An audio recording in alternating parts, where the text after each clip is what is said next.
Do you feel stuck and want to transform your life today and create the life you truly desire? Stay tuned for this episode of Spirit Lift.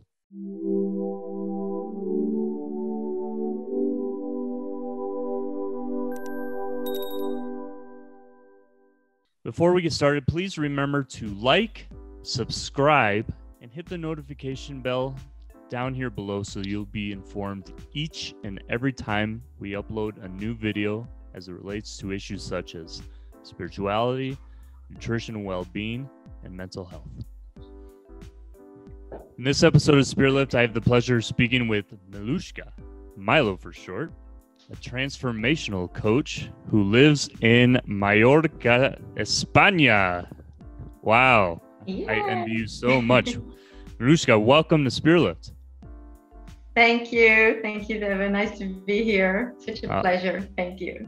And you're truly in one of the most envious parts of the world for most people. I can certainly imagine, with all your incredible landscapes and, natural beauties around you. And I'm sure you're just full of amazing energy. So congratulations. Yes. Thank you. Absolutely. It's a real joy to be living here for sure. Yes. Milushka, it's such a pleasure to speak to you on this episode of Spirit Lift, and for all of our viewers on YouTube, and especially, and listening on our podcast platforms. Milushka is just an amazing person with amazing energy, and we hope that you can really bring that out as we speak now and just really share what makes anybody, if they really truly desire, really just seek within themselves, the true happiness, light, and passion that they want to bring out, to really create the life they desire, and we're filming and speaking right now, having this conversation in 2021, still a year now since the COVID-19 global pandemic has started, right? Some people's lives have changed for the good. Some have not, unfortunately. And there are still, I would say, a lot of people feeling very fearful, very uncertain about the way life is going. And they really, let's say, want a sense of, what can I do with my life, given the circumstances we are living in, to make it still the best it can possibly be? I know who I am. I want to know more. I want to bring out the best of me, make a difference in this world, create, whatever that fire deep down inside of me is, and is, really wanting to come out and share with everyone else, but they feel something holding them back still. So before we get into how you can, help show them that in your very beautiful way, Milushka, right? Let's get to know you a little bit more. So tell us a little bit about, a little more background of who you are, how you ended up in Spain out of all the places in the world, and that beautiful part of the world, and why you chose to do what you do now. Wow. Some profound questions. Loaded questions, yeah. Where shall I start? Well, I'll start with how I got into this work. And it's almost the same answer maybe, or the same journey as how I ended up in Spain and doing this work. I think I was one of the seekers, as they say, at a very early age. I had the big question of, what is all this? Why are we here? What is this existence all about? Who are we? Who am I? Why am I reacting in certain ways? And I was fortunate enough to grow up in a nice environment with great, beautiful events taking place. But as many other people, I've also encountered many less beautiful events. And that made me question things. It made me question the status quo of our world, of our society, of the family foundation. And as a seeker, I started to look for books, movies, courses, trainings, anything that could help me find the answers. And this kind of like, took my journey bit by bit, on one hand, into the world traveling as a tour guide. For years as a student, I wanted to see more of the world. So I found a really great way of seeing more of the world as a guide, being paid and, leading people to beautiful places. And then my questions about, deeper underlying questions about our existence brought me into my yoga teacher training, for example, studying alternative medicine in India, Ayurveda.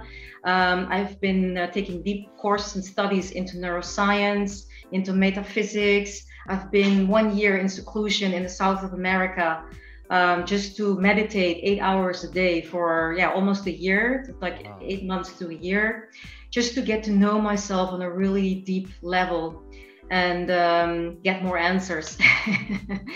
And this is this curiosity. It's all started with the curiosity that's brought me in all these directions and places of my life.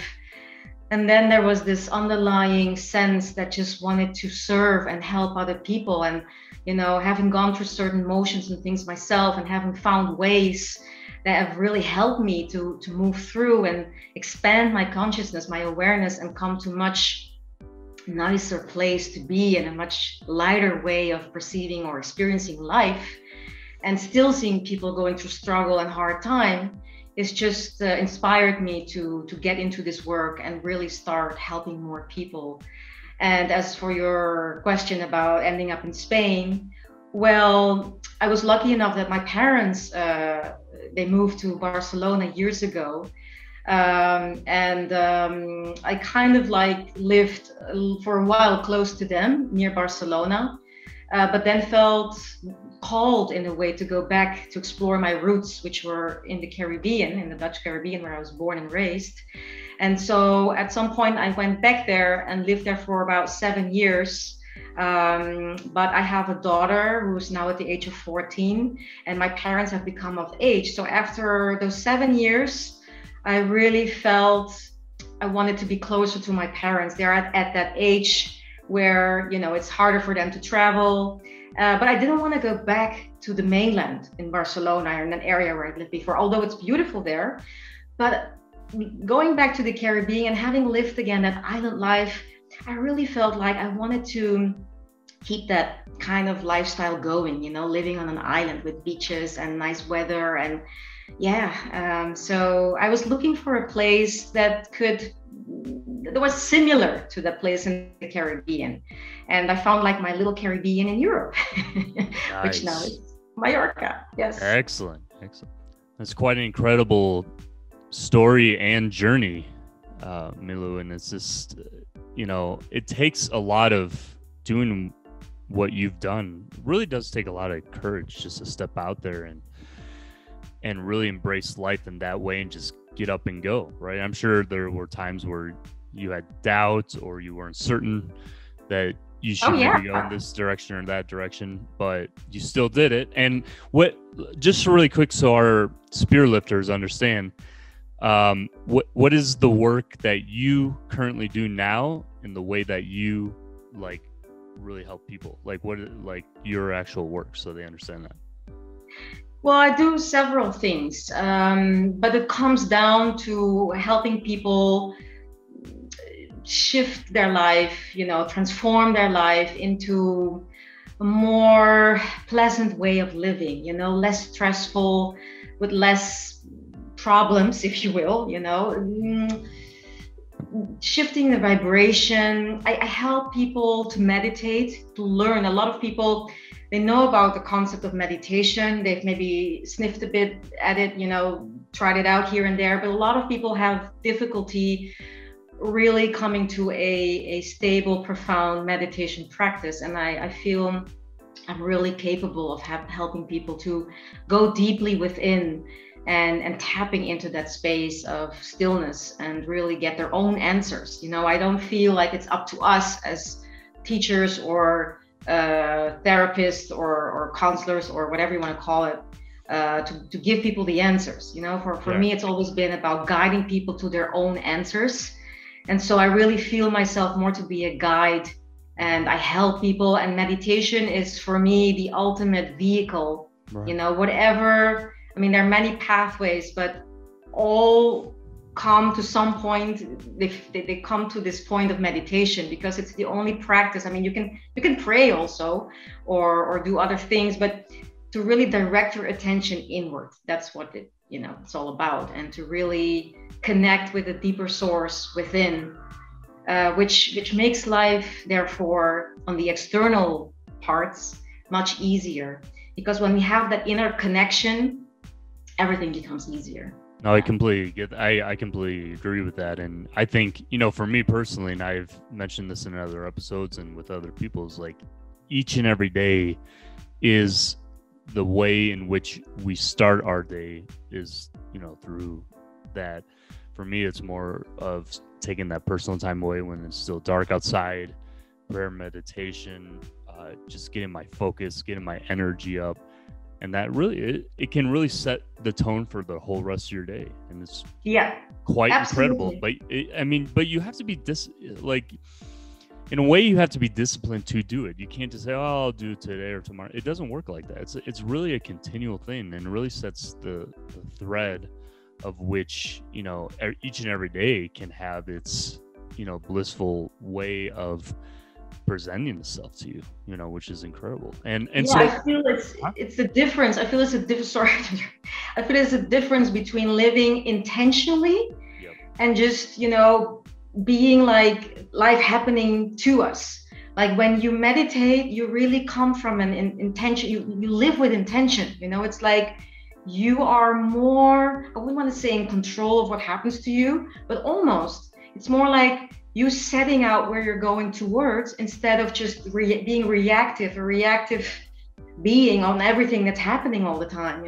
It's a proactive way of like intentionality is a proactive way of life, and it's just like it just everything can fall into that place with that kind of conscious way of really bringing in the understanding of what's inside of you and how you share that as well with the world. And I want to go to what you mentioned before about when you said you at that particular time in your life were spending up to 8 hours a day on meditation. Can you please explain that whole, really just that whole process, and how what came, let's say, what came to you, or what was revealed to you when you did that? Because that takes again, there's a certain discipline and intentionality to do that, and up to 8 hours. So can you please explain what you discovered in a certain way doing that up to 8 hours a day, and what was something that was shown to you that maybe you never understood before and has changed your life now? Because I think that's quite... I realized at some point that emotions are inside our bodies, right? It's not something externally, it's really internally. And what happens is that from a certain age in our life, usually around the age of 3, up until 3, we're very happy beings, and we don't tend to repress. We live from that pure consciousness place. But from the age of 3, approximately, we start to already, literally, because also we've been taught to do so, to repress unpleasant feelings. It's when your parents say don't be such a sissy, or come on, not here right now, or don't throw a drama or a tantrum, or you're being taught already to kind of stuff away feelings that the society perceives as ugly or not welcoming, or this is not convenient to show this while we're having guests over right now, so behave, compose yourself.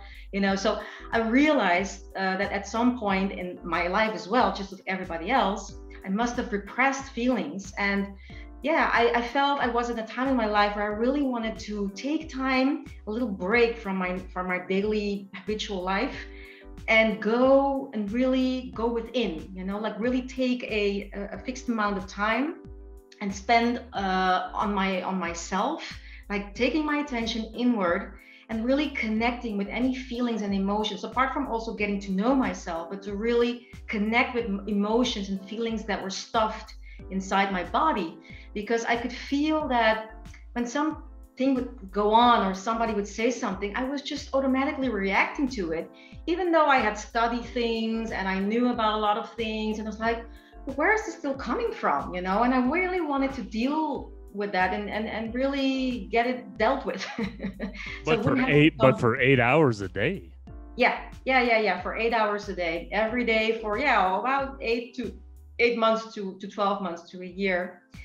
And it was an intense training for sure, but also very nice, because you really get that time for yourself, and it was just like a long winter sleep almost. What was like, because I've had really profound meditations. I had certain, I don't know, very inexplicable things like felt or revealed to me, or a shift, like internal shift in a way. It's very hard to describe it. I don't know, but in doing what you did for that long, was there anything really extraordinarily revealed to you that it was just like, oh wow, is this completely opened a whole different thing for me? I don't know. Was there something like that? Well, yeah, absolutely. There's so many things. I think for me, in that moment, or when I came out of it, I felt so free. Like, again, because I had spent so much time going within and connecting with these emotions. Kind of like, it's like a welcoming practice, like, and it's what I'm doing with my clients now on a daily basis. Is like, really welcome feelings that you have suppressed for so long, or that you felt you wanted to run away from or resist, or you didn't want to deal with it, like anger or sadness, and to just have been able to do that, I felt relieved. I felt such a release. I felt I didn't feel the need for anything as I did before, like I didn't feel the need to be in a relationship. Not that that's a bad thing, it's great, but I didn't feel the need. Like before that, maybe I was really craving to be in a relationship. And after I came out of this year, I felt free of all of that. But it gave me a deeper connection with the relationships I already had with people. It was like I felt more present in my relationships with people, and I felt like I was taking more responsibility for my own actions and not blaming the external for things, that they didn't like, it was completely starting to shift my how do you say this, my witnessing of myself as a human being. Yeah.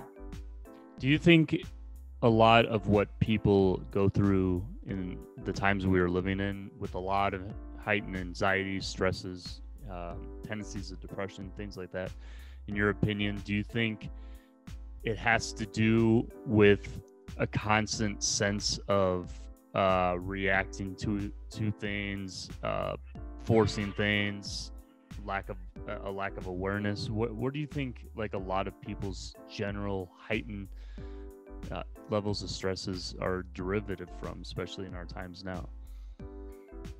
Well, a lot of things going on. I think people have a hard time dealing with the unknown, and especially COVID has kind of like given an extra boost to the unknown, because we didn't know when it was going to end, and we still don't. In many places, it's still a little bit like, now we have the vaccines coming in, so we're already starting to anticipate, okay, so that's probably in a couple of months, maybe we'll go back a little bit to the old norm, or like what we call normal now. It's like, but the fear of not knowing, not having a structure or a set way of being, or okay, tomorrow or the next week or the next month I'm going to do this and this and that. To not have that, there's no holding on to, and then not even speaking about the financial insecurity, but just the fact that we don't know. That's scary, that scares people. That's one thing that's going on. On the other hand, then there's also, of course, a lot of this repressed emotional stuff, which I just mentioned, that people have been taught, most of us have been taught to repress and not to allow feelings to be there, to have those unwanted feelings when they come up, whether it's, depression, anxiety, anger, sadness, to just let it be there and let it flow through. I mean, emotion, it's energy in motion, word already says it, but by keeping it there so stuck, it amplifies the situation. So we feel even more anxious and we feel even more depressed and more sad because we're so with so much effort trying to keep that down, not to have to deal with that. Mm-hmm. So yeah, I think there are different dynamics going on. Yeah. Milushka, with the way you are describing, and talking generally about people and possible stress-related issues that they may have, and then also talking about what you were also commenting related to your meditation practice at that time, to me, like, just as I'm understanding this and also relevating it to my own personal experiences in life, it feels like to me that the more we're just aware of the activities going on and not trying to have them as certain objects that are crushing our brain or emotions each and every day, but they just exist. They are not really who we are or not part of us necessarily, like our true essence, right? Right. And the more we really understand that and are aware of that, it feels like I get this visualization. Sometimes it's hard to put in words, but I get this visualization that the actual objects, let's say, okay, here's this object of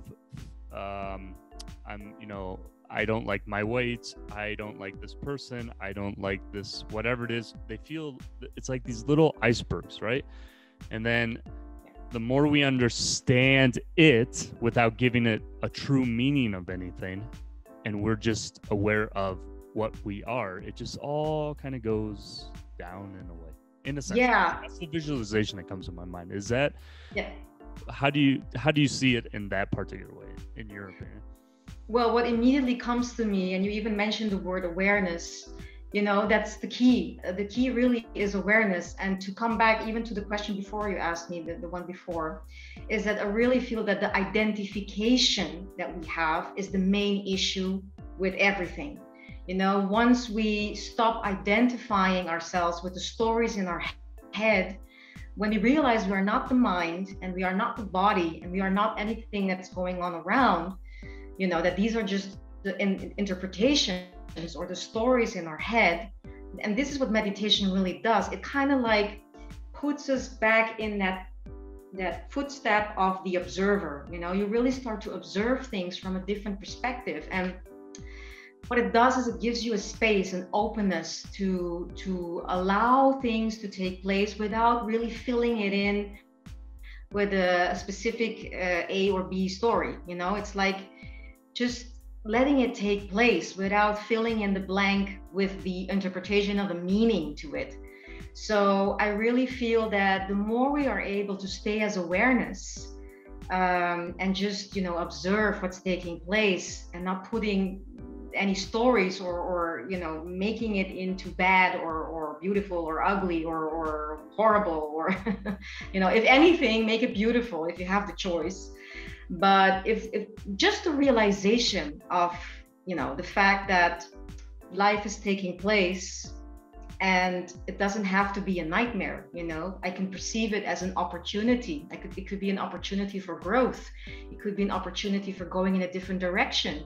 It could be, an opportunity for my health to heal itself, for my body to heal itself. So just, to realize that I am not that, the disidentification with things, with the objects, and and how does your yoga practice as well help with all this, right? Because doing, some say yoga is a type of meditation. Maybe it is. I mean, I don't do yoga personally, but like, how does yoga really, as well, get into that same state of being and that essence of whatever term you want to put it as, like a clarity moment, right? Like where it really, Yeah, really. it's a yoga means union. So it's really, again, coming back to the essence of all. And it's like a meditation in motion. So it's basically you're doing the same, but you're doing it while moving.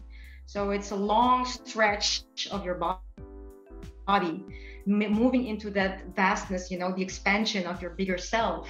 So what happens is when you move, and I mean, any kind of movement, but yoga in particular, because it's really taking such every little detail in your body, gets a little bit of attention.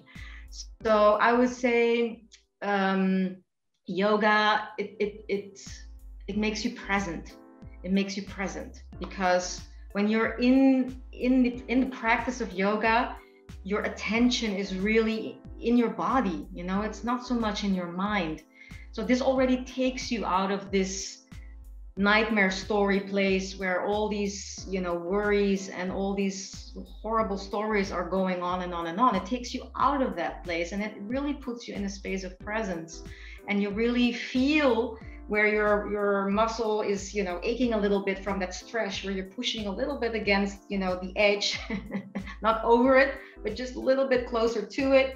And this is how we stretch, and I say when we stretch our bodies, we also stretch our mind.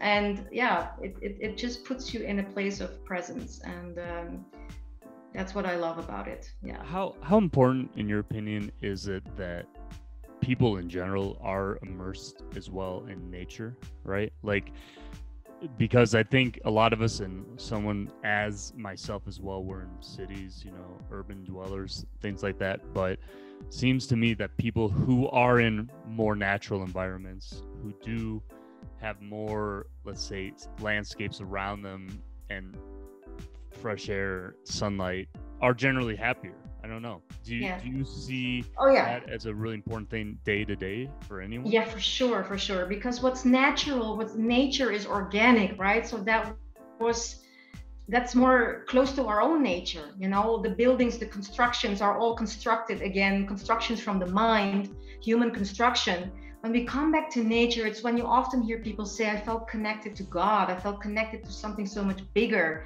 It's really when you feel, the vastness of the whole universe, and when you are in a city with all the busyness going on, you could feel the same.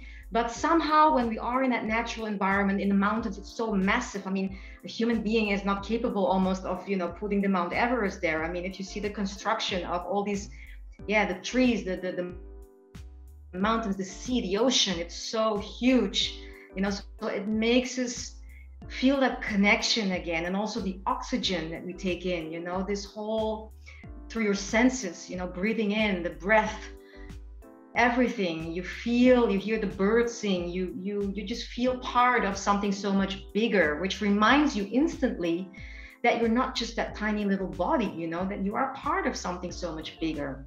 And that's why I really feel that when we go into nature, we connect with that bigger space than, just running around in stress, getting on time to our appointments and being in the car and, in the construction of society. And No, absolutely. And what is it that you see, especially with the people that you work with and your clients? What is the biggest way in which, and maybe just as a general idea with many human beings in the world, like what is the biggest misconception that you think we have of ourselves as it relates to fear? Like is it self-doubt? Is it just expectations with other people?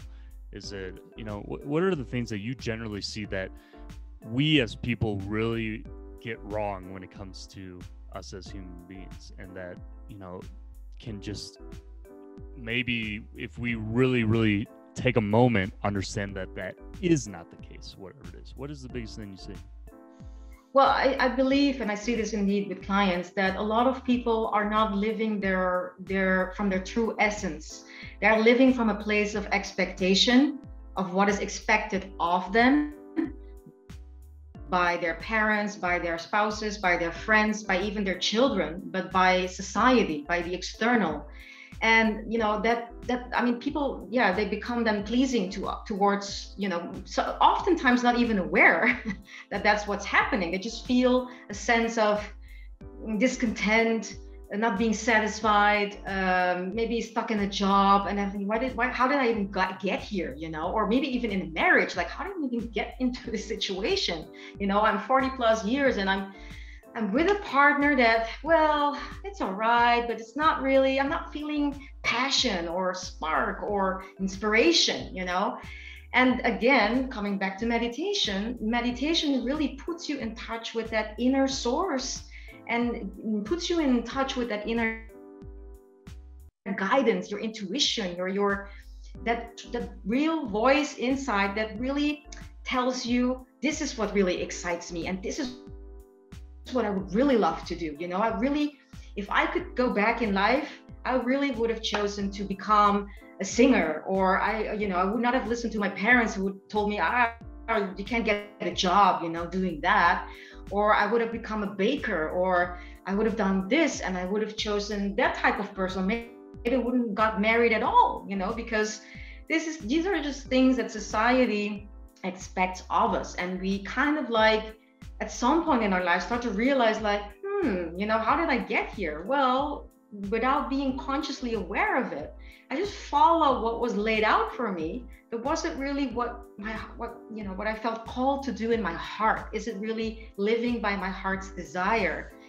And I love this quote by Rumi that says, respond to every call that excites you. And for me, if you're not living a life of excitement, of joy, of inspiration, that might be the first question to ask yourself. Am I living a lie? Or, where do I stand in all of that? Yeah.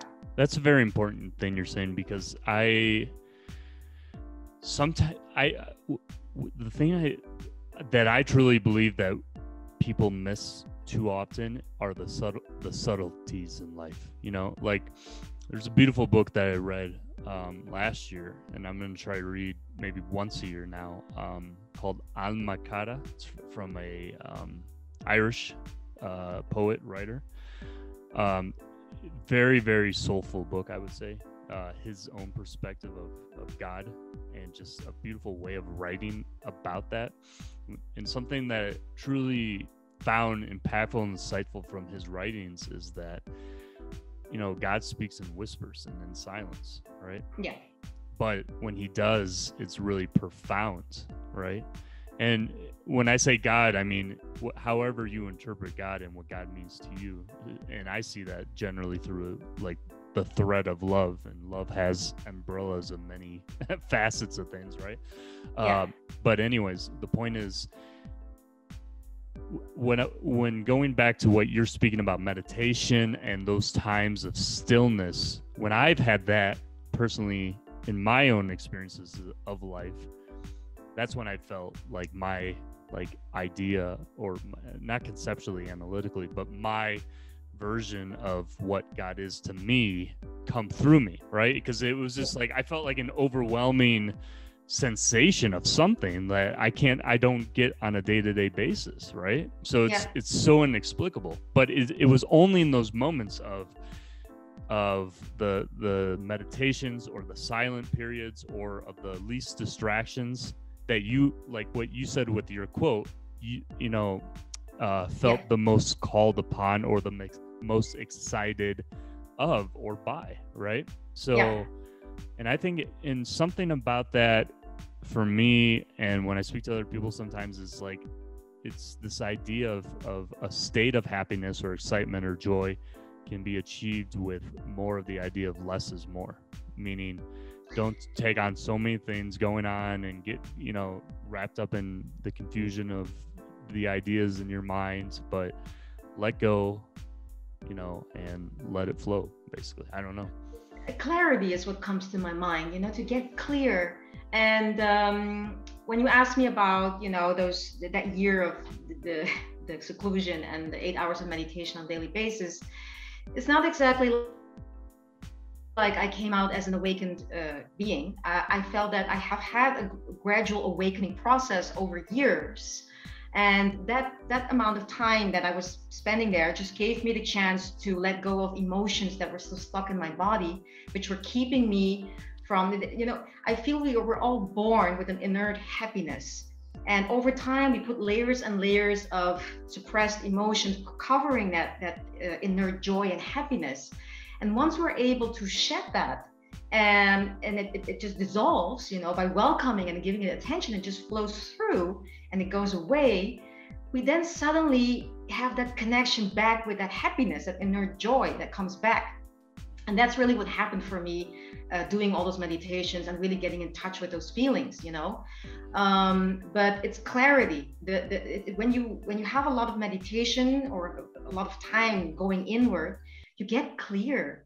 Things become so clear, and you suddenly see clearly, what maybe you were meant to do in this life, what's your purpose, and you can be happy maybe where you are, but I feel that when you're not living a purposeful life, when we don't have a purpose or we don't tend to feel as fulfilled perhaps or as satisfied as when we do. And I feel that that's really a key point in all of this. Well, absolutely. But again, what we've been speaking about before and what you brought up is the intentionality, right? It's like, maybe the sign or the impression is bestowed upon you, but it's you who really makes that impression become something like that you see or feel or experience in your life to make it real. And if you don't act on it, it just goes away too, right? So your way of making sure it becomes something in the way in which we experience this life to make it a real thing too, right? And make sure we can. Oh, Milushka, this has been an absolutely amazing and very, very impactful, insightful conversation. Before we finish off, what and it always goes so quickly, unfortunately, but what would be like your, just a final note, your last piece of, I don't want to say generally just advice, but your sort of way to really make people feel uplifted today in this moment if they feel down or stuck with something in life? What would be your message to them? Say, hey, whoever you are, try this now, do this now, you are special, whatever it is. What would be your message to them right now in this moment? Look for a practice, and I would say meditation is the practice that can cultivate a way of living where you're staying more present as awareness and more coming from a space of observing, so you don't attach any negative meanings to things going on in your life, and to really come from maybe take on back that childlike innocence, the beginner's mind, and to really perceive life from a child's eyes, to really go back to that innocence and come back and look for things that bring you joy, to really put your attention, what are you giving your attention? This energy flows where attention goes, right? So really every day ask yourself, what am I predominantly putting my attention towards? When you put on the TV, when you listen to the radio, what songs are you listening to? What are you looking at on the TV, news or series or whatever? Is it something that makes you laugh? Is it something that makes you feel good? In the end, what I have learned, the only thing that really, really matters is, how do I feel? Do I feel good? And if I don't feel good, if an unwanted emotion, so to speak, unwanted, comes up, don't suppress it. Because the more we suppress it, the more it's going to attract more situations for it, because any emotion will keep on looking for a way out of your body. So once we stuck it there in the body, it will only keep looking for experiences to find a release. So the moment we start to release those emotions, they will not come back, they will dissolve because they have a chance to move through. And this really puts us back to that space, as I said, of that inert happiness which we are born with. So to really, find that meditation or practice or prayer or whatever your affirmations that bring you back to a state of joy and, spark curiosity and put you in a childlike type of shoes, to really go about life in a sense of adventure, and not perceive it as, this is, yeah. And to see everything as an opportunity. Everything is an opportunity. Yeah. No, that is so powerful and beautiful, Milushka, because it's almost like when you're describing the way you are, I think of like these I'm talking a lot in visualizations today, but that's what's coming to my mind. But like I'm thinking of wheels on a train track, and sometimes they could be going on this beautiful journey somewhere on the Alaskan frontier or someplace like that, but if they're not correctly going and staying on the track and gliding along and taking that beautiful journey, and they're a little bit like this, they're gonna derail. So what I mean with that type of visualization is like, if we're forcing ourselves either intentionally or unintentionally to really not bring out that positivity, that joy, that just sense of natural happiness, then we need to get aligned, right? And I think that's what's so powerful of what you do and who you are as a person, the way you've decided to live your life, because it's like you're not going to just put these labels on things, good, bad, da. No, it's like, how can I align myself with my true nature and bring out that, the really beautiful parts of myself that make me personally happy, and then I can share with the world. That's how it seems to me, right? And I think yes, yes. My vibration is my priority number one. Always checking in with where am I standing vibrationally. Amazing. Yeah. And so, if people want to connect with you, and I'm sure that they can really anywhere in the world now, given the situation in which our state of the world is, who knows where it will go. But if they really want to start right now, today, and just bring out that beautiful vibration from within them as you do, like where can they connect with you? Where can they find you? And where can they start different places? Right, different places. They can send me an email at that's a long name. I might have to spell it, or there's two email addresses. One is that's my website, sorry, which is going live soon. The website is